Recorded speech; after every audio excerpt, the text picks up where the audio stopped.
Öncelikle hoş geldiniz. Şimdi elektronik çalışanlarından mühendislerinden biriyim ben. Teknik Destek Departmanı Teknik Destek Müdürü olarak çalışıyorum. 2 seneden beri Çiftli Elektronik'te. Bugünkü eğitimde anakartın üzerinde bulunan temel bileşenler neler var?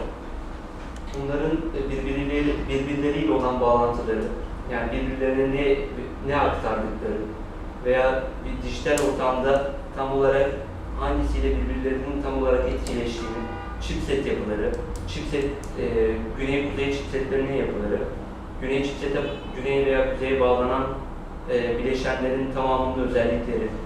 Bunlar arasında RAM'ler var, CPU var, kuzeye bağlanan özellikle. Bunların yani başlangıç itibariyle hepsinden bahsedeceğiz. Yani en derin ayrıntılara kadar bile inebiliriz. Yani en azından o noktalarda çok derinlemediğimizde size söylerseniz en azından o noktaları biraz daha ayrıntılı olarak ele alabiliriz. Belki terimler çok karışık olabilir. Dolayısıyla o noktalarda en azından bana geri beslemede bulunabilirseniz o noktaları aydınlatmamız daha basit olur. Ben başlıyorum.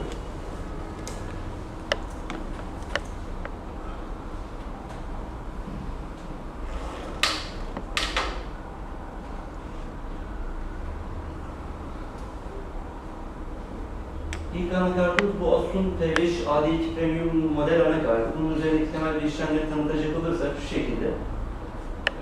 Başta tabii CPU konektörü DDI775 dediğimiz. Burada DIMM slotları var. Memory konektörleri, ATX konektörleri, ID konektörleri. Zaten anakartla alakalı olarak daha önceden de tecrübeleriniz olduğu için bunların bileşenlerin çoğunu tanıyorsunuz. Ama yine de en azından neyin ne olduğunu bilmek daha faydalıdır baştan itibaren. Internetinden tutun. Yani firewire kontrolcüsüne kadar bütün entegreler mevcut. Diğer anakartların da özeti sayıları. Bunun haricinde Güney Köprüsü, Kuzey Köprüsü önemli diyeceğimiz parçalar arasında. Genel bir anakartın yapısı bu şekilde. Anakartın üzerindeki çiplere gelirsek, portlardan öte, çiplerden bazıları şunlar, Gigabit LAN kontrolörü dediğimiz Marvell'ın bazı Ethernet kontrolcüleri var. Onun altında bu wireless entegreyi korumak için elektromanyetik compatibility'ni minimum seviyeye indirebilmek için entegrenin üzerine bir koruma kapakçığı yapılmış. Bu wireless Ethernet kontrolörü. Başlıca soket tiplerimiz var. Bunları daha önceden de biliyorsunuz muhtemelen. Soket ile olan AMD'nin eski soket tiplerinden slot 1.5 eskileri, soket 370, soket A, beğendiğimiz sonra gelen seriler, soket 453, 478 ve yeni bacaksız CPU'lara takabildiğimiz Lens Grid Array dediğimiz teknolojiyle üretilen Legal 775 işlemci teknolojisi var. Bunun başlıca RAM yapıları var. Tabii eski, bunlar biraz eski kalmış olabilir 68 bin ama genel yapı itibariyle hepsi aynı yani. Sadece pin sayıları değişiyor ama giden ve gelen datalar hepsinde ve birebir benzer yani. Eski RAM slotu 168 bin, DDR slotları var, 184 bin, RD RAM slotları var ve DDR2 ve yeni teknolojilerin gelişmesiyle birlikte DDR3 de geldi. Yoksa HP Pro, PCIe slotları, bunlar genelde 64 RAID kartların kullanıldığı slotlar genelde. Bunlar üzerinde normal PCI kartları da çalıştırabiliyorsunuz, o speed olarak da çalışabiliyor. Normal bizim bahsettiğimiz PCI slotlar, sürekli izleri drive konektörler. Bunlar biraz hızlı geçen. Bunlar PS2 portu üzerinden direkt olarak uzaktan sinyalli açmak için kullanılan bir pil. Yeni anakartların çoğunda yok gerçi. Eski anakartlarda var. Kuzey ve güney chipsetleri. Bunlar Intel'inkiler var. Tabii Nvidia'nın da farklı referans dizaynlara göre dizayn edilmiş Nvidia'nın da bazı chipsetleri var. Bunlar arasında Enforce 680i gibi, 650i gibi chipsetler var. Onların chipset yapıları biraz daha karmaşık Intel'lere göre. Yani bildiğimiz alışık dizayndan biraz daha farklı dizaynla chipset üretiyorlar. Bazen güney ve kuzey köprüleri olmuyor. Tek bir chip üzerinden Nvidia bütün işlerini halledebiliyor yani. Ama Intel'in referans dizaynlarında genelde kuzey ve güney chipsetlerin hepsi var. Nvidia'da da aynı şekilde, SIS'te de. Ama bir tek Nvidia noktasında farklılık olabiliyor bazen.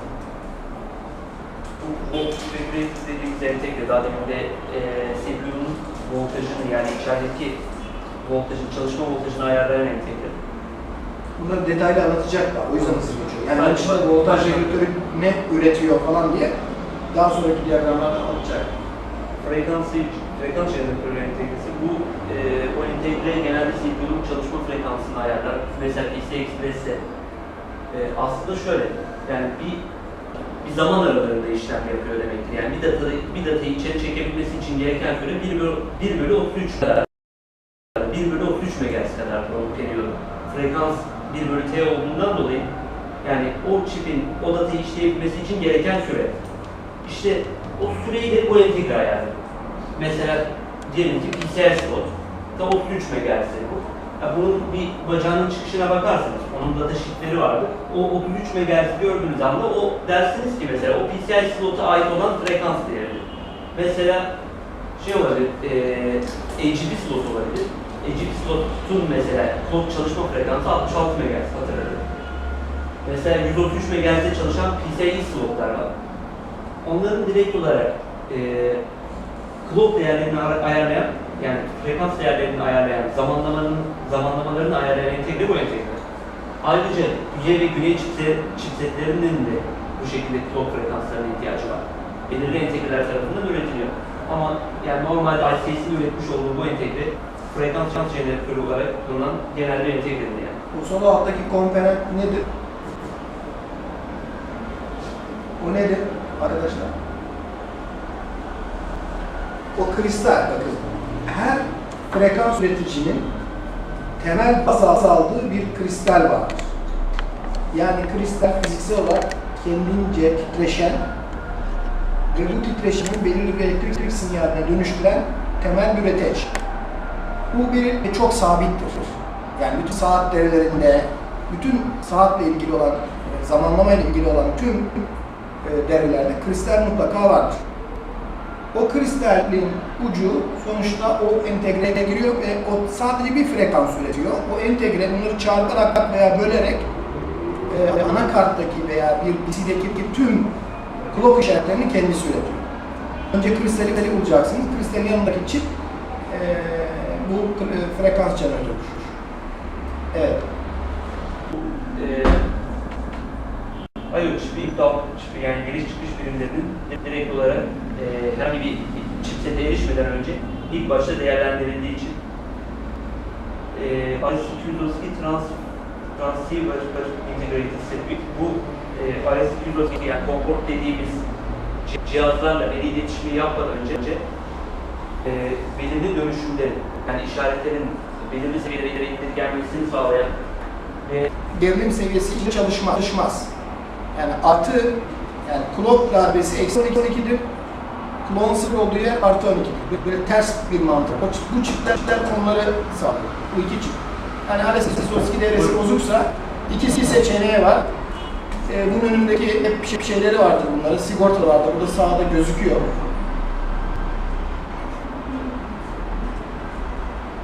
Böyle sigortaları göstersene o. Burada bir sigortalar. RS-232'nin line sigortaları var. Bak görüyorsun. 4 tane yan yana. Aşağı. Bak o sağda. Biraz daha sağ. Füzler. Onlar mı füzler? Ben buradan net görüyorum. Tamam. Onların ya sigortaları bozuktur.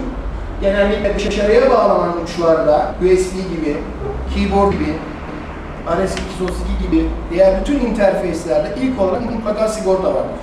Füze devresi var. Önce onları kontrol edersiniz. Eğer onlar doğruysa, yani çalışıyorsa, açılmamışsa, çünkü onlar kısa devre. Yani dışarıdan paralel olarak direnç ölçerek bunun kısa devre olmadığını anlarsınız.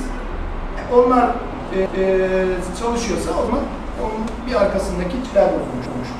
Bu sigortalar aslında bu çip korumak için de yapılıyor. Yani normalde direkt olarak akıl çekerseniz yanma ihtimali var çünkü. Bu sigortaları direkt olarak buraya koyma nedeni direkt olarak bu çip korumak için. Ya. Şimdi bu daha bir yani CPU var, RAM var, güney çipi, kuzey çipi için. Bunun ilk basamağı basic input output'tur. Ondan sonra driver'lar vardır. Ondan sonra işletim sistemi vardır.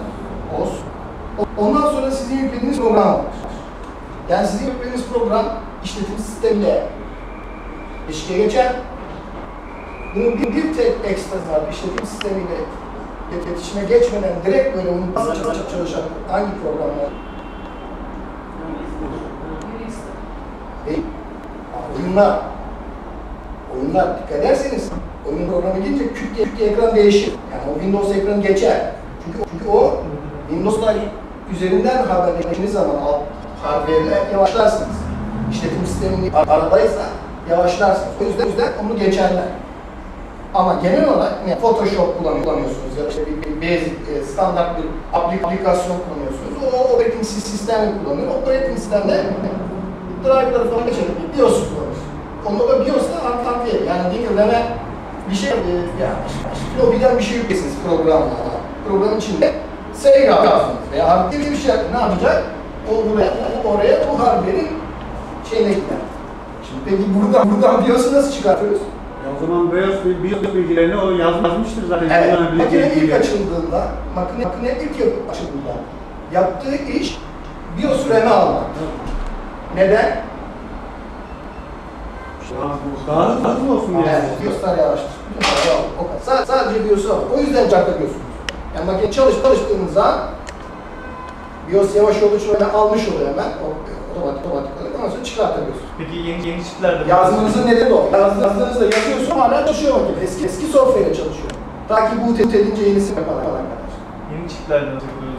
Her çıktı da buradan sadece çip lehimli olmasını söylüyor arkadaş.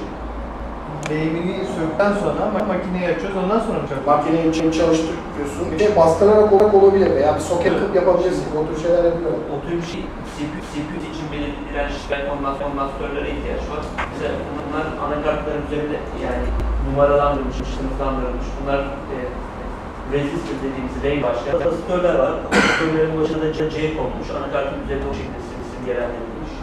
Yani kahve rengiler. Dirençler genelde siyah oluyor. Emitans elemanları var. Bunları bir de ölçmeyi falan gösterebilir misiniz? Tabii onları göstereceğiz. Daha sonraki slaytlarda zaten daha ufak transistör. Bu genelde aktici beslemesi olan, yani real time clock beslemesi olan transistör. Sigortalar var. Bu klavye sigortası olması lazım arka tarafta. Şu yeşille göstereyim. Bunlardan son kapasite dediğimiz kapasitelerin daha değişik olan. Bu normal kapasiteler, gördüğümüz kapasitelerden var. Bir altında yani entegreye benzeyen direkt olarak şu işlemlerine sahip olan entegre var. Bu kristal dediğimiz kristal dediğimiz bileşen. Mesela kristal normalde titreşim frekansı 32.768 kHz. Genelde 32.7 kHz, güney setinin çalışma frekansı. Direkt olarak bu AGP şimdi PCI Express'i nereye bağlı?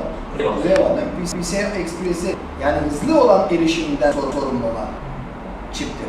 Güney çipi ise daha ileride göreceksiniz low pin count dediğimiz yani floppy, işte keyboard gibi 8 bitlik hala DOS zamanından taşınan interface'lerin yavaş interface'lerin bağlı olduğu çiptir. O yüzden o yavaş frekans nasıl çalışıyor ki reliable. belli bir süre sonra hiçbir yanık olmamasına rağmen belli voltajlarını tutturamadığı için değiştirilmesi gereken bileşenlerin en önemlisidir. Anakart üzerinde yer alan, CMOS bölgesinde yer alan bilgileri tutmak için NVX, Flex ATX, Micro ATX, ATX formunda olan birçok formdan artık ATX'e dönmeye başlandı. Özellikle ATX ve 2.2. Formlar yavaş yavaş terk edildi. Şimdi olan voltaj seviyeleri, yani anakartın üzerindeki bütün voltaj genelde doğru diyelim. Yani alternatif olmayan DC voltajlarla yani anakart üzerindeki bütün çipler çalışıyor. Dolayısıyla geldiği aşağı power supply'dan belirli kanallara ayrılması gerekiyor. Yani kanallara ayrılmasının nedeni de çiplerin tam olarak çalışma voltajları aslında. Mesela 12 neden 12 volt var, 13 var veya 5 var veya başka 5 volt USB gerilimleri var veya 12 volt DC gerilimleri var. Bunların hepsi yani anakartın üzerindeki entegrelerin çalışma voltajlarına bağlı olarak değişiyor. Mesela 3.3 volt, 5 volt, eksi 5 volt, 12 volt ve eksi 12 voltaj kanallarını aktive eden aktif circuit prensibine göre çalışan bir üründür. Yani ucunda bir de 5 volt var iken. Ben anlatacağım düşündüm. Çok detay bu. Kötü problem olabilir. Power supply ile ilgili bir problem olabilir. Yani power supply onu o gerilimleri küt diye vermiyorum. Yavaş mesela anlamaz o zaman. Bunları vereceğiz zaten yani daha sonra ben 1-2 ay sonra oraya elimize gelecek. Elimize geldiği zaman bütün bayileri de açacağız zaten. Bunlar üzerindeki pin tanımlamalarına bakın hangi uçta ne olmasının gerektiğini, mesela frekans değerini buradan da ölçebiliyorsunuz. Bir multi yardımıyla orada o frekans değerinin olup olmadığını ölçebilirsiniz buradan. Ben söyledi, kuma devrelerinde yani her türlü bağlantıda Bunlardan şu anda olanlar yani en çok gündemde olanlar da DGI 778 ki 778 çok eskide kalmışlar artık. DGI 775 bunu belirlediğiniz kısalar. Bunlar tabii Intel'in o çipte, o işlemciye ait olan çiplerinden elde edilmiş şeyler.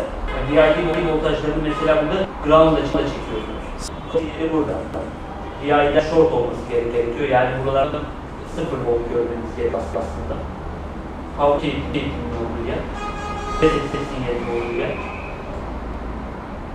Ve 1.4 voltun olması gerekiyor. 5 tane pin Sadece o pinleri kullandığı yani şeyde mesela en son DGI 775 çok zor yani. Yani onları kısa yaptığımız falan yok. Sonra başka bir kısa yaparsın yani. O tam yani soket işlemcinin üzerine oturduğu için, soketlerin üzerine oturduğu için o pinleri kısa devrettiğiniz için hiçbir problemle karşılaşmazsınız yani. Ama anakart üzerinden yani kabloyla şey yapacağım derseniz o çok olur yani. Mesela burada DGI 773 alan. Hangi sinyallerin ölçülmesi gerektiğini, hangi devrelerin olması gerektiğine dair olan seviyor. Yani karşılaştırma tabloları, sonra kod name'leri yani kod isimleri demiş. Bunları hızlı geçelim. Barış, o tamir hedefliyse hızlı geçelim. Tamam. Yani Oradaki tam olarak mesela- çalma voltaj aralıklarını verir misin? Evet, geçelim. Eğer bir işlemci karşılığında soket 9.9.9'a göre direkt olarak eski olan aile serisi olan kartlarda bulunan soket 960'lar var. KSS yani biraz daha düşük. MC kısaltılmışı. Şimdi anakartın üzerinde fiziksel hasar olmadan inceliyor. Herhangi bir yerde bir sıvı teması olabilir. Yani özel görülemeyen noktalar var. Diskonnektör kablosunu takıyorsunuz. Veri adımları içeriyor. 12 volt kablo takıyorsunuz. Tabii işlem yapmamak için CPU takıyorsunuz ilk başta. CPU tool'dan sonra anakart dolayısıyla işlemleri takabiliriz artık. İşlemciyi takıyoruz. Sonunu bağlıyoruz. Sonra port takıyoruz. Yani anakartın üzerinde BIOS'un post kodlarına göre hareket eden cihaz var. Yani tam olarak debug kart olarak geçiyor. Bizim zaten iyi. Çünkü 125'i var. Hayır. Bugün için. Evet. Yani anakartları bugün bitirerek Bitiremezsin ama. Devam etsin. normalde sinyal programı yok o şekilde. Bir daha geliyoruz hocam. HP soğuk dönem yaptığınız ses soğuk üzerine. Eğer HP kartı takmazsanız veya ekran kartını takmazsanız anakart açmadığı için o post dahil. Anakart üzerinde de 12 volt şurada 12 volt çıkıyorsa daha Buradaki anakartın üstündeki FET devriyle değişik ürünlere üretebiliyoruz. Çünkü CPU 1 voltla çalışıyor, RAM 2.5 çalışıyor, clock 3'te çalışıyor, PCI Express 12 volt geliyor. Hatta seri portlar nerede eksi 12 bakımına eksi artı 12 volt çalışıyor falan filan. Yani bu gelen hepsini organize eden bir kor. Yani kart üstündeki gerini üreten devreler. Nasıl bakmak zorundasınız? Diyelim ki işte seri port çalışmıyor. Bu geliyor mu? Efendim seri port çalışıyor. Yani böyle TTT 5'tan TTT oluşturup oraya Hem düzeye hem de süre. bu gerilimler. Bunlar temel şeyler. Onları ölçmek geldi. Anakartın VID, bu voltage ID dediğimiz herhangi bir tabii anakartı ilk başta fiziksel olarak incelemek gerekiyor. Yani bir sürü yani ölçebilirsiniz ama kareler. kareler. Ama daha yaptığımızda şekli bozuluyor. Diyelim ki şurada bir şey var, ölçü noktası var. Bu PC. Siz buraya bir ölçü koyuyorsunuz. Taktığınız anda ölçü ayrı bir iş direnci vardır. Bu iş direnci buraya bağlamış olursunuz. Yani ona ek yük vermiş olursunuz. O yüzden iş direnci çok yüksek olan kaliteli bir cihaza bakıyorsunuz. Orada ölçüm yapabilirsiniz. Aslında diyelim ki bu şöyle bir işaret. Aslında karaya yakın bir işaret. Darbe işareti yani işte. Onunla off arasında bir işaret. Ama osiloskopu taktığında onun da bir iş direnci olduğu için daha hiç empedansı olduğu yani bir kondüktif olduğu için üstünde yani bir kondansatör ve bir direnç olduğu için bozuluyor böyle. Siz kaliteli şeyine baktığınızda yani diyelim ki orada bir geri varsa peki orada o frekans eğer yoksa kısa devreden 0 görürsün veya 1 görürsün. Eğer kötü bir osiloskopa bakın oralı için böyle göreceksiniz. Çünkü sizin osiloskopun 200 MHz o işaret kaç yani 20 MHz osiloskop taktığınızda yani çok hızlı olur. Genelde o işaret o var anlamındadır. Yani çalışıyor orada o kas var anlamındadır. Bir derecede akım besleyici olabilirsin. Yani o konfigürasyon minimum konfigürasyonda çalışır.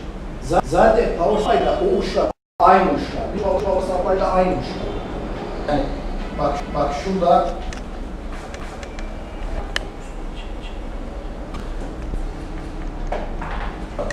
da bu power supply. Anladın mı?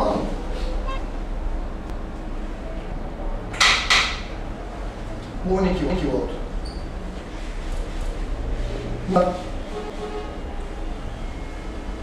24 konnektör artı 12 verimiz 4000. Bunu aynı uçacağız. Niye iki tel? Alttaki tellerin kalınlığından dolayı bir de bu CPU'ya biraz daha yakın. Şimdi böyle diyelim, tamam mı? Biraz daha CPU'ya yakın. Bu mesela uç yer. Tamam mı? Buradan buraya giden girdim ayrıca da düşer. Buradan oraya gider direnç var. Burada var. Akım çok yüksek. Buradan verileri düşündüğü için akımlar çok yüksek. O yüzden buradan mümkün olduğu kadar yakın. Şimdi sen bunu takma. Buradan buraya kadar gider. Ama bu 12 volt mesela 11,5 olur. Çalışır ama yarın ne olacak değil.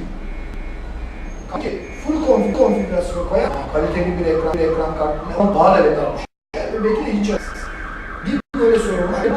Taktın, sonra takarsan iyice yandın. Niye? Çünkü bak 12 numara mesela 11.9 tam 12 değil. Burası 12. Bu telin üstünde de gümüş yani. Bunda bir direnç var, burada bir 12. Bu 12, bu değil, bu da 12. Olmadığı için bunun üstünde gerilim düşmez. Bu 12 ama sen 11.9'da bağlıyorsun. Ne olur? O anda küt diye bakar ve orada bir şeyler yanabilir. Anladın. O yüzden burada doğru takılı ve doğru beslenmiş olacak. Yani bir de biliyorsunuz bunların iki tane 2V1, 12V2 şimdi belki 0'da 2 tane V1 var. Onun için de devrenin üzerinde power supply'ın üzerinde ayrı besleme katı var. 12V1, 12V2 besleyen devreler ayrıdır onlar. Bazı aklı hayvan öğreti, Çin üreticiler bunu birbirine kısa aynıymış gibi satma. Değil aslında. Onlar ayrı modelleri var. Evet. Bir de ek 4000 sadece 3.3 volt sayılıyor. Yani bir 3.3 sağlıyor, bir de eksi 12 volt sağlıyor. Onlar içinde ayrıca olan 4 tane takılan var ya, benimkinin yanında 4000 şeklinde. O 12 volt sadece. 3.3 volt yok ki orada. Yok işte bak 12 veriyor. Bak sağda gözüküyor. 12 veriyor musun sen? Şu alan değil yani şu onun girişi değil mi? Şuradaki. Orada 4000 diyorsun. Evet. Oradaki Bilen 24'e çıkıştaki 4000. Evet. Evet. Orada sadece 3.3 sağlanmış, 5.12 sağlanmış yani. Sadece o çalışabildiği taşıyacak olan device da ilk güç sağlanıyor. Yani o güce gereksinimimiz yoksa o zaten hız anakart çalışır. Problem yok. Ama ta ki bir tane artısı eklediğimiz sistem. O zaman bir engine'den dolayı o pinde bağlı olmadan dolayı ya sapla ya da Yerlerden çıkıyor. Yol olarak sınırına yanlış bir alan kartı olarak 59. Bilgi orada. Burada başka bir performans, reset devresiyle başka bir performans sekans yani açılış, anakart yani tetikleme anlatılmış. Yani Power'dan size anakartı tetiklediğiniz Power Key PSON sinyalini aldığınızda diyor. Eğer bu Power sinyali tam olarak verilmişse Power Key ekliminden direkt olarak anakarta geliyor. Power Good sinyali. Power Good sinyali belirli bir devre Power Good 1 sinyali. O devrede Power Good bir sinyalini alır, Power Good sinyalini üretiyor ve bunları anakartın üzerindeki bileşenlere yolluyor. Yani anakart chipseti bazında değişir yani bu sekans devreleri, power sekans devreleri. Bunda bu şekilde ayrılmış. CPU soketinin power sinyalini gönderiyor. Güneş chipsetini gönderiyor. Sonrasında ise eğer güneş chipseti alıyorsa bu voltajı reset sinyallerini gönderiyor. Ve ide reset sinyallerini gönderiyor. Mesela eğer ide reset sinyalini kontrol edersin. Mesela PC'ye slot üzerinden. Eğer ide sağlık kadar olan ide reset sinyalini edersiniz. Tabi bu anakart bazında onu tam olarak tespit edin. Hangi anakartta reset sinyali direkt olarak açık. Açma fonksiyonu sağlanan, tetikleme fonksiyonu sağlanan. Ona bakmak gerekiyor. Bu da eski bir referans dizaynı. Tetikleme devrelerine dair. Asıl entegresiyle yapılan bir dizayn. Aslında kendi ürettiği bir entegre bu. Bu circuit'ları şeye koymuş. Kendi yapmış. Çip yapmış. Gerçi bırakmam. Sonra ne var? Sonra bir montajla. Bir monki endesi yapıyor. Bir montajla. Yine aynı mantıkta sadece entegre koyarak kendisi iade etmiş. Burada Poweron tam olarak bu entegreye geldi. Bu entegre PSON'dan olarak 5 voltunu buluyor ve aldıktan sonra sinyalinden Power Good olup olmadığını. Eğer Power Good ne yapıyor? İşlemci chipsetine Good sinyalini gönderiyor. Yani bu gerilimleri üretmeye başlıyor. Evet. Sonra bunlardan gelen yanıtlara göre üretiliyor bu chipsetlerde resesi. Onları bakıyor, değerlendiriyor. Eğer tamamsa bu sefer PC'de reset uygulamaya başlıyor. Şimdi bundan sonra bir şey söyleyeyim. Bu yeni, değil mi? Bu PCI Express'ti bu. Express'te olan devrelerine ait bu. Belirli anakart bu PCI Express. Hangi taraftan başlıyor? Power buton solda. Evet. Power buton oradan diyerek devam edebiliyorsun. Süper Oya senin bahsettiğin bu. Dediğin bu değil mi? Evet. Süper Oya'yı yapmışlar. Remote dizaynıyla direkt aslında Power butona bastığında Süper Oya sinyalini Süper Oya entegresine sinyal veriyor.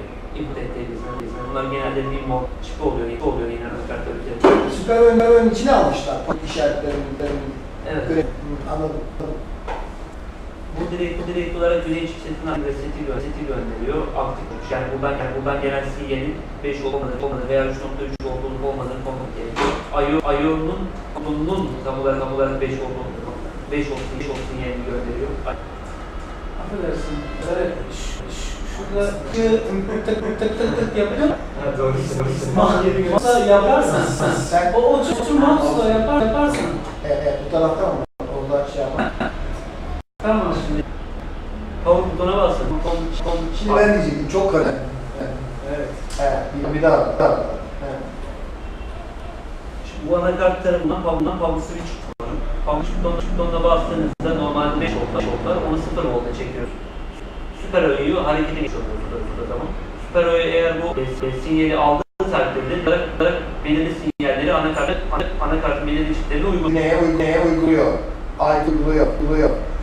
Güneye uyguluyor. Power supply'a tekrardan o power supply ucunda Yani düşüş 3 voltun ve 5 volt falan olup olmadığı sağlam olduğuna dair görüyor. PCI basla PCS'leri resetini atıyor. Evet. Sonra Gigabit Ethernet yok. FWH neydi? Firmware yani BIOS MC vasfı bir farklı bir bas. Ona firmware hub mı diyoruz? Hub bas deniyor. Evet. BIOS'ta bir farklı bir bas. Bakıyorsun bağlı bir şey. Güneşlikten destek o değil mi? Evet yani Bunları hep resetliyor yani. Evet bunları resetliyor. ICH 6 Super I/O ile beraber reset işaretlerini üretiyor.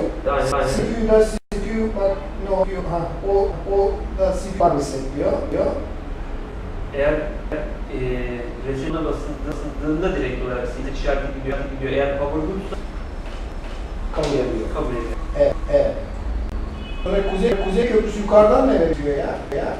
CPU sinyali. O da bir reset sinyali veriyor. Evet, o da 3.3 volt veya 5 volt diyelim. Ama sıfıra çekildiğinde yani burayı sıfıra çekiyoruz ancak o zaman çalışıyor.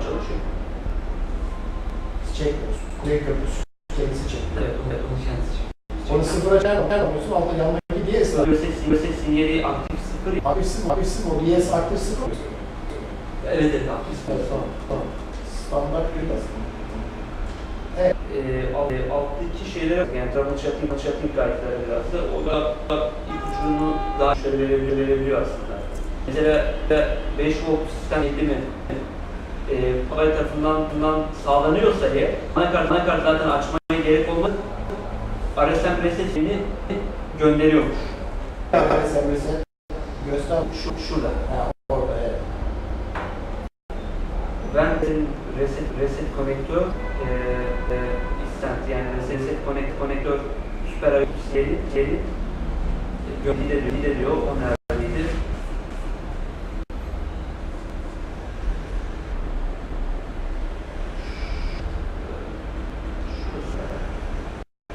Evet, o standby. O standby. Ya onun altındaki olmaz. Şu.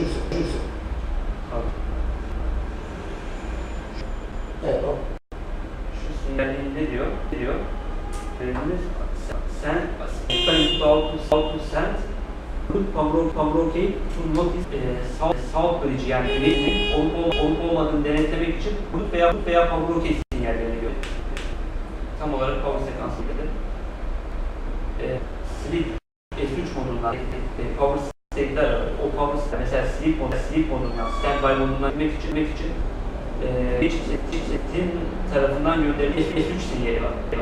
Yani seninki Ethernet'ten anakartın açılması. Ethernet anakartın çipi olan güneşe gönderiyor gerekli olan S3 sinyalini. Pardon. Başka bir sinyali. O ICH6 resi Super IO'ya Sleep S3 sinyalini gönderip artık standby modundan açması lazım. Onu kastetmiş. Yani şu böyle Ethernet Güney Köprüsü'ne Güney Köprüsü'ne hareketleri bütün gerileri oluşturuyor. Normalden boot ediyor. Evet. Böyle tekrar işlemleri gerçekleştiriyor. Devam edelim. Bu da eski mainboard'a ait program sekans devresi. P4 genel yine atıklar var. Her şey aynı. Farklı bir şey var mı? Burada ICH daha büyük görev var. Yani burada bir şey Notebook'un tek bir görevi var. Yani başka hiçbir şey. Power supply olmayan o kadar. Power'da da sinyal. IC herkese sıfır veren IC. Evet. Dünya da veriyor. Kuzey Köprü veriyor. PS10'la direkt olarak power sinyalini alıyor. Güney kuzeye. Bu arada da rumundan açması için ICH5'e yine standby girdi bir power butondan gelen. O süre Power butondan da standby konumunu alıyoruz ya anakart. evet.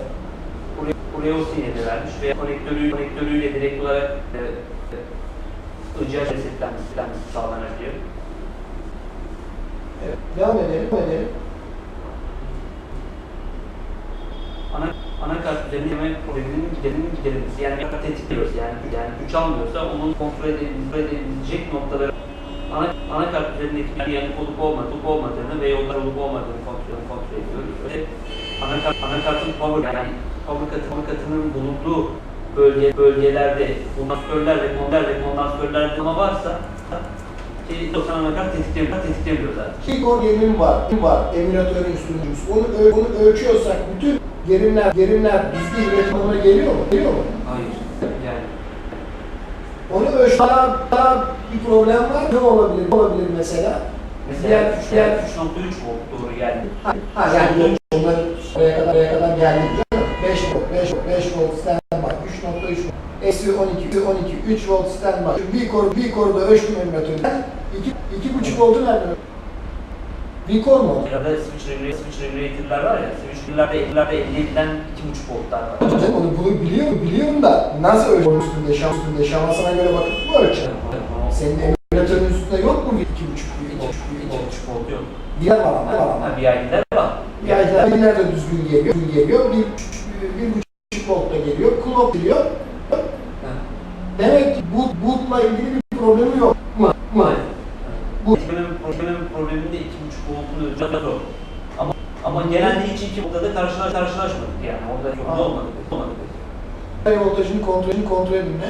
Biliyor musun? Mesela TE diye bir model vardı. Anakartın pili bitiyordu. Anakart tetiklemiyordu. Ben yapmışlardı. Ve gelenlerin hepsinin sadece pilini değiştiriyor. 32.760 Hz. O neyin? Bu Güneş, çünkü güneş yansı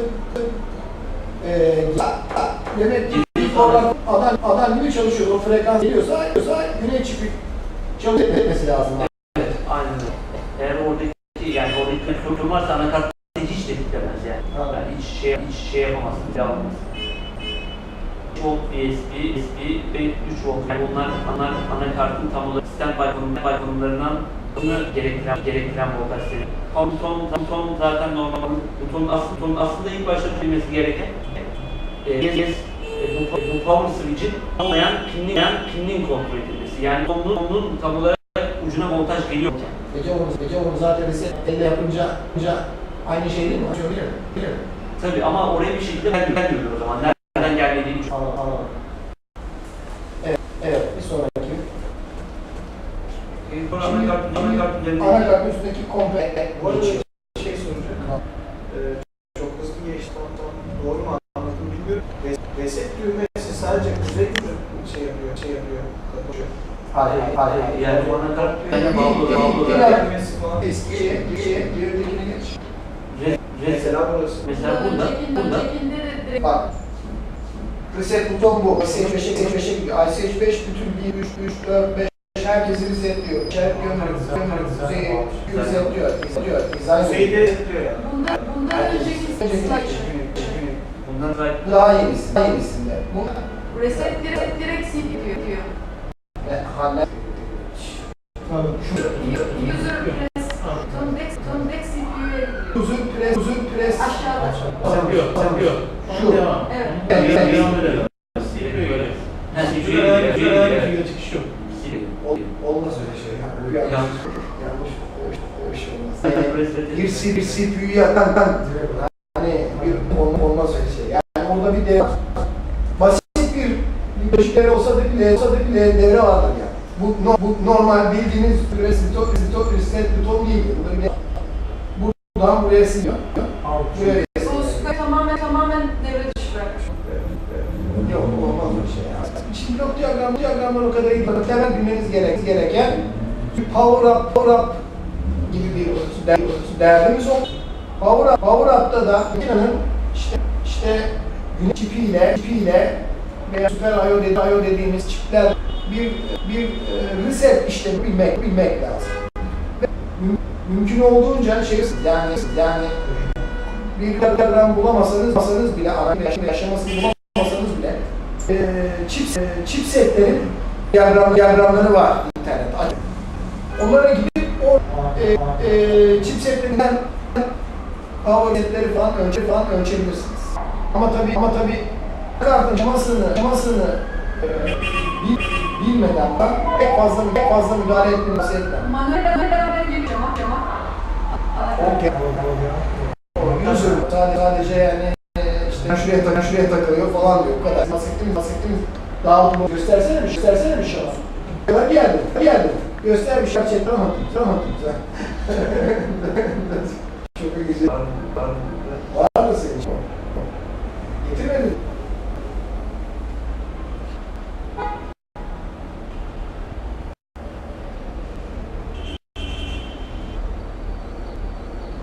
Genelde raktan kullandığımız için değil. Değil mi? Şeyde var. Okul dışında var.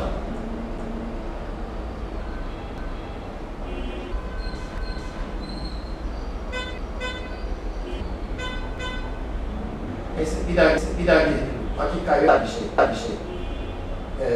Şemada ben size en azından ne nedir? Yani PDF olarak var mı? Normal kağıtta. O bir şey fark etmez. En azından arkadaşlar için. Bakmak isteyen olursa blok diyagram olarak yani diyagram olarak bakabilirsiniz.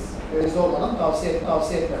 İllaki ders temel buraya kadar anakart üzerindeki bununla ilgili problemleri tek osiloskopla gösteririz.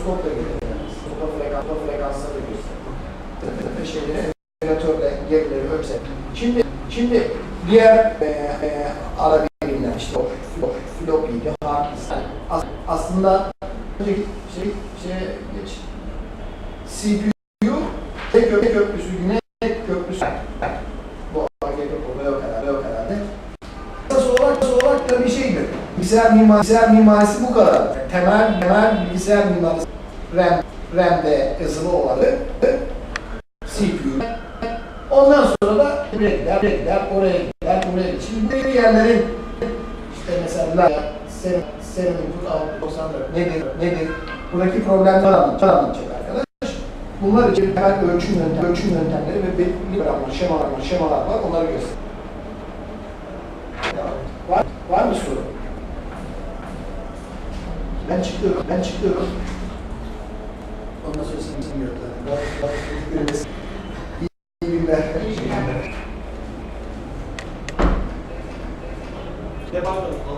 Alacağımız dokümanın içerisinde bunlardan gelen bir şekil var. Hatırlıyorum.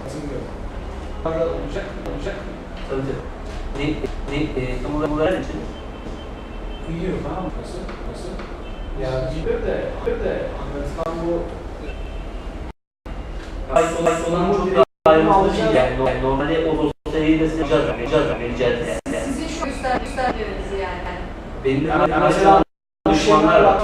O dokümanları da CD diyeceğiz. Yani ben burada kısaltmak için o dokümanlar çok daha ayrıntılı. Yani çok sınırlı seviyede anlatabilir. Ama o dokümanların hepsini bir DVD edeceğiz sonra. Aynı şey mesela. Seçilme problemleriyle daldık. Burada sen daldın. Şimdi anakartlarındaki bileşen nasıl tahmin edileceğiyle alakalı olarak bazı prosedürler var. Yani neyin nasıl edileceğine dair foto tamir rehberleri var daha doğrusu. Şimdi PSP portuyla alakalı problemler ve PSP portunun tanımlamaları ilk önce hangi ne iş tam olarak tespit ediyoruz. Ne işleri, onun görevini tam olarak biliriz. Bir nasıl gidip geldi. Sıfırla 3.3 volt arası geldiği bir bağ. Yani buraya bakarsınız. Yani almetrenin ground pin'i direkt olarak bu pin'e baktığım burada görmeniz gereken sinyal 0.03 volt arası yani. Ki kontrol etmenize gerek yok. Sürekli sinyalin gidip gelmediğini kontrol edin. 3 denelerde burada 0 volt görmeniz gerekiyor. Yani klavye 5 volt sinyali var ve ki klavyenin ışığı yanmıyor. Yani klavye bir şekilde çalışmıyor. Bekleme gelin olmadığına bakmak gerekiyor. tam olarak gidip yani eğer Pavus anakartla eski portuyla klavye port arasında da zaten olmaz. Yani bir tamamen iptal olur zaten. Hiçbir şey ölçemez. İlk ölçülmesi gereken 4 bilir. Yani VCC sonra Clo'u ölçersiniz. Clo 1 ölçersiniz. Yani 4 mesela.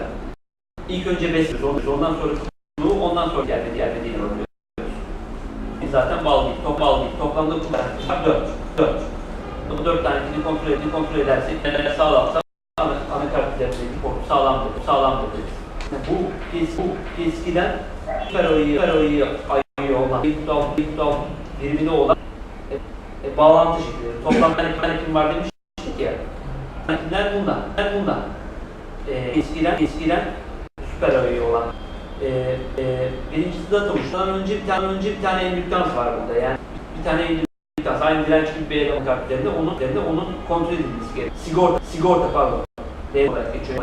Yani 2 tane çiftli varsa onlar o sigortaların yani anakartları işaretlenmiştir.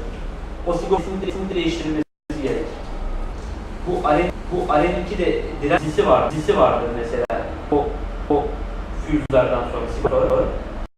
Eğer o dirençlerinde bir kırılma söz konusu o zaman da klavye çalışmıyor. Dolayısıyla Aren 2 şu Aren'in direnç dizisini de değiştirmeli gerekiyor. Veya her iki ucunda sinyalin gitmediğine dair bu mesela her iki bacağını arada eğer iletim yoksa o dizisini komple değiştirmek gerekir. Tabii yani bu ayonun net olarak bu sinyalleri alabilmesi için bunun clock input yani frekans jeneratör tarafından üretilen input sinyalinin ölçülmesi gerekiyor. Bu hatırladığım kadarıyla o da bakınca 48 bir değer. O kadar yoksa zaten klavyeyle çalışmaz. Pop'ta dahi bir sorun olmasa bile, mesela evet, bunun sinyali varmış. Mesela örnek bir tane clock entegresi bu modun 83627. 2 tane istiyormuş çalışabilmesi için. Birincisi de 48 MHz. Bu clock sinyalleri olduğu takdirde çipin üzerinde orada çalışır. Eğer aradaki bağlantılar vermiyorsa. Yine görsel incelememizi yapıyoruz. Herhangi bir sorun var mı? Sorun varsa zaten PSP çeviriyorsunuz. Eğer yoksa bakın o direnç dizisi var. Şurayı görebiliyor musunuz? Tam şurada bir direnç dizisi. Şurada tam bir sigorta var. Buradaki eğer bileşen bir hasar varsa mesela sigortayı o metreyi kısa devre modunu alır. Tabii ucuna da bakar. Kısa devre olarak üstünde sigortanın tam olarak yapmadığını kontrol edebilirsiniz. Burada sigortanın kontrol edildiğini söylüyor ve jumper'ın tam olarak takılı değilse klavyenin bağlanış noktasında 5 volt sistemde referans alıp almayacağını belirler. Tam olarak ana diyeceğinizi belirliyor. Eğer hiç takılı değilse referans alacağını bilmediğinden dolayı klavye çalışmayabiliyor. Yani bakarsınız anakartların herhangi bir şey yok. Jumper takılı değilse yine anakart çalışmıyor. Şimdi anakartın arka tarafı bu 4 tane clock sinyali tam olarak kontrol edilip nasıl gideceğini gösteriyor burada. Bilgi normal clock ve data sinyalleri 3 volt arasında olan sinyaller. Dolayısıyla diyot modunda yani bunlar sinyallerdir aynı zamanda. Yani herhangi bir karşı bir kısa devreye karşı modunda sinyaller. Yani bütün anakartı data aktaran sinyaller burada yani avometrenin üstündeki ölçülebilir. Buna bakarsınız eğer baktığınızda gerekli olan gerilim yoksa o zaman kesin arada bir yerde bir sıkıntı var demektir. Yani bir yolu kopmuş demektir. Keyboard clock data sinyali, mouse clock sinyalleri normal olup olmadığı şu pinlerden diyot modunu alıp ama şu alt gösterilmiş. Nasıl ölçüyorsunuz? Yalnız farklı bir ölçme tekniği var. Ground'u normalde siyah takozlar zaman avometrede kırmızı ground'a bağlıyoruz. Diğer sinyalleri gelip gelmediği, diyot tek yönlü çalışıyor ya, tek yönlü çalıştığı için farklı şekliyle avometreyi işaretler ve o sinyalleri ölçüyor. Bu nokta 754 volt gibi buluşlarda ne yapıyoruz? Oradaki diyot sağlamdır diyoruz. Dolayısıyla veri yolu da sağlamdır diyoruz. Eğer buradaki kapasiteleri değiştirdiniz, yani gerekli olan bütün hasarlı olan bileşenleri değiştirdiniz ve PSK portunu da değiştirdiniz, sinyalleri de kontrol ettiniz, her şey normal gözüküyor. O zaman yani bir sonraki bileşende neye bağlı? IO'ya bağlı, süper IO'ya bağlı. Input-output çiftlerini değiştiriyoruz. Eğer halen sorun gitmezse, onun zaten clock frekanslarına bakmıştık süper IO'nun. Eğer sağlamsa, güney chipsetini değiştiriyoruz. Güney chipsetine kadar birer yapacağız. En düşük ihtimalle, en yüksek ihtimalle pardon. Yani dediğim gibi güney chipsetine kadar gelirse o zaman bir sonraki bağlı olduğu entegreye bakılması gerekiyor. Yine benzer. Bu biraz önemli. Şimdi burada direkt olarak SATA portlarının güney chipsetine bağlantı noktaları var. Yani onun bir PCB şematiği buraya verilmiş. Bakın yani normalde SATA portlarında 4 tane kablo kullanılıyor. Diğerleri zaten ground. Yani 2 tanesi data eksi ve data artı için full dubleks söz konusu burada. 2 tanesinden data gönderilip alınıyor. 2 tanesinden data gönderiliyor, 2 tanesinden de data alınıyor. Direkt olarak güneye bağlı. Sadece arada şurada 2 tane direnç var şu bölgelerde. Şu bölgede bir tane kondansatör var. Eğer bunlardan herhangi bir hasar görürse SATA portu ile alakalı diski görmez yani. Taktığımız SATA diski görmez. 2 tane. Mesela burada kaç tane var? 2 tane SATA portu var. Her ikisi de bağlı. Güney çiftinin şu bacaklarına. Genelde de hepsinde de direkt çipe bağlıdır SATA portları. Arada hard disk gibi IO'ya falan bağlı değildir yani. SATA portlarını kontrol ederken o şekilde bakabilirsiniz. Yani eğer SATA portu çalışmıyorsa değiştirilecek olan ilk parça, eğer aradaki direnç ve kondansatörler sağlamsa, şu 3 tane parça, direkt güney çipini değiştirirsiniz. Bunlar SATA'nın pin tanımlamaları. Pin 1, 4, 7 boş zaten. Oralar ground, 0 volt kullanılmıyor. Sadece sinyal çiftleri kullanılıyor, 2'şer tane. Giden ve gelen datalara ait. O kadar. Onun haricinde customer induced damage olabilir anakartın üzerinde. Yani SATA porttan hasar verilirse zaten onu fark edersiniz. Onda herhangi bir problem yok. Baştan bir daha o SATA portunu oraya takmakta zaten sorun. Veya şimdi önemli bir problem de var. Şimdi clock jeneratöründen çıkan, yani daha önceden incelediğimiz clock entegresi uçlarından çıkan SATA'nın yani data aktarımının zamanlamasını ayarlayan SATA clock sinyalleri var. 2 adet bunlar. Birisi aktif 0, yani bir diğerinin tam tersi olan clock frekanslarıyla zamanlamaları ayarlıyorlar. Tam olarak bu osiloskopun yani clock jeneratörünün ucundan 100 MHz'in çıkıp çıkmadığını kontrol ediyoruz. Aksi takdirde 100 MHz çıkmıyorsa anakartın üzerindeki o SATA portları da çalışmıyor. Yani SATA portları derken SATA portları fiziksel olarak var ama buradaki clock entegresinin o pininden 100 MHz çıkmadığı için problem oluyor. Yani artısı görmeyebilir.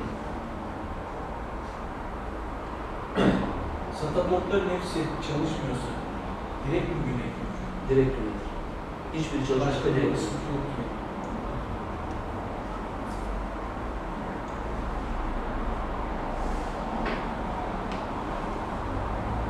Hiçbiri çalışmıyorsa tabii şey de olabilir. Yani clock jeneratör çipi de olabilir. Yani o 100 MHz vermiyorsa hiçbir şey de çalışmaz yani. Hiçbir port değil de görmez. Çünkü genel veri yani. Ayrı ayrı vermiyor.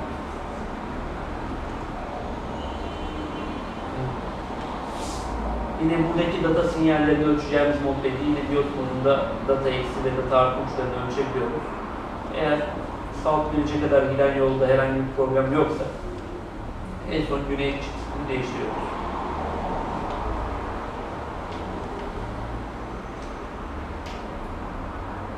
AGP'nin tam olarak, AGP slot'un tam olarak onlarına geçersek, AGP normalde Kuzey Köprüsü'ne bağlı her zaman. bütün dizaynlarda aynı şekilde Kuzey Köprüsü'ne bağlı. Yani dolayısıyla aradaki sadece bir yolun kontrol etmesi yeterli oluyor. Aradaki bir host bus yardımıyla, yani bu normalde HB8X olan ekran kartlarının daha hızlı veri alışverişi yapılması için bu band genişliği artırılmıştı. Yani AGP'de kontrol edeceğim bir şey sadece AGP'nin clock sinyali. O da clock generator'dan gelen, daha önceden de göstermiş olduğumuz o çipin üzerindeki clock çipine ait olan 66 MHz'lik AGP clock. Yani o clock'tan tam olarak 66 MHz çıkıyorsa ve bir tane filtreyle, o işaret filtre bulunuyor burada, RC devresiyle. Tam olarak onun üzerindeki görüntüler yok ediliyor. Yani anakartın üzerindeki AGP slotunun tam olarak verilen clock'u alması için. Diğer komponentler ve bağlantılarda hep bu şekilde yani bu direnç ondan sonra bu. O bir filtre, yani işaretin bir basit bir filtredir yani. Tam olarak işaretin gürültülerden etkilenmesini engellemek amaçlı. Yani yanındaki bileşenden veya dış ortamdan kaynaklanan gürültüleri engellenmesi amaçlı konulan bir filtre devresi. Çünkü zamanlama, yani yüksek frekanslarda zamanlama önemli olduğu için orada herhangi bir gürültü olduğunda yani zamanlama tam olarak olmayacağı için yani oradaki AGP slotu fonksiyonu tam olarak yürütemez.